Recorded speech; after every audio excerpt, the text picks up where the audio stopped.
I'm surprised it's taken this long. Let's begin.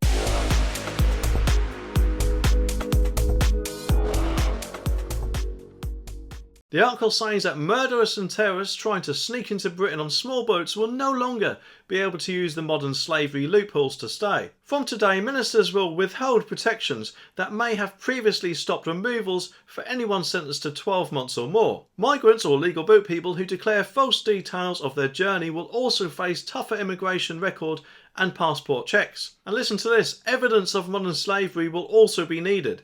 Home Secretary Cyril Braverman said, "We must stop people exploiting our laws. It's unfair for genuine victims of modern slavery to be left waiting longer due to abuse of the system." Well, of course, I don't know about you, but personally, I think that should have been the case from the offset, shouldn't it? That they would need to have some proof. Because no doubt, of course, without proof, people are going to take advantage of the system, aren't they? Especially if they want to take a shortcut and therefore not go through the official points-based system. And it also just makes me wonder how long this would actually go on for if Nigel Farage never shone a light onto these illegal boat people in the first place, because let's face it, the mainstream media weren't talking about it, were they? Well, from what I remember anyway. And yes, of course, there's bound to be people out there saying, but they're fleeing from war, they're slaves and all this.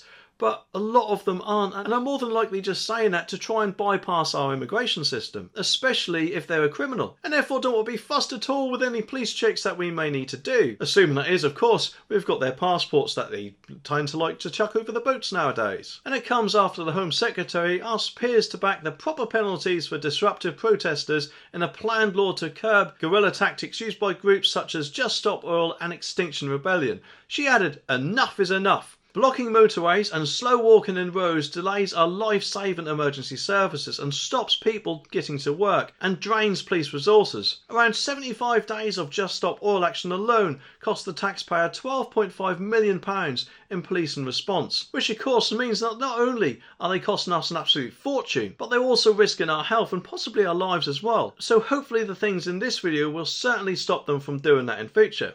Anyway, subscribe for more and I'll see you in the next one.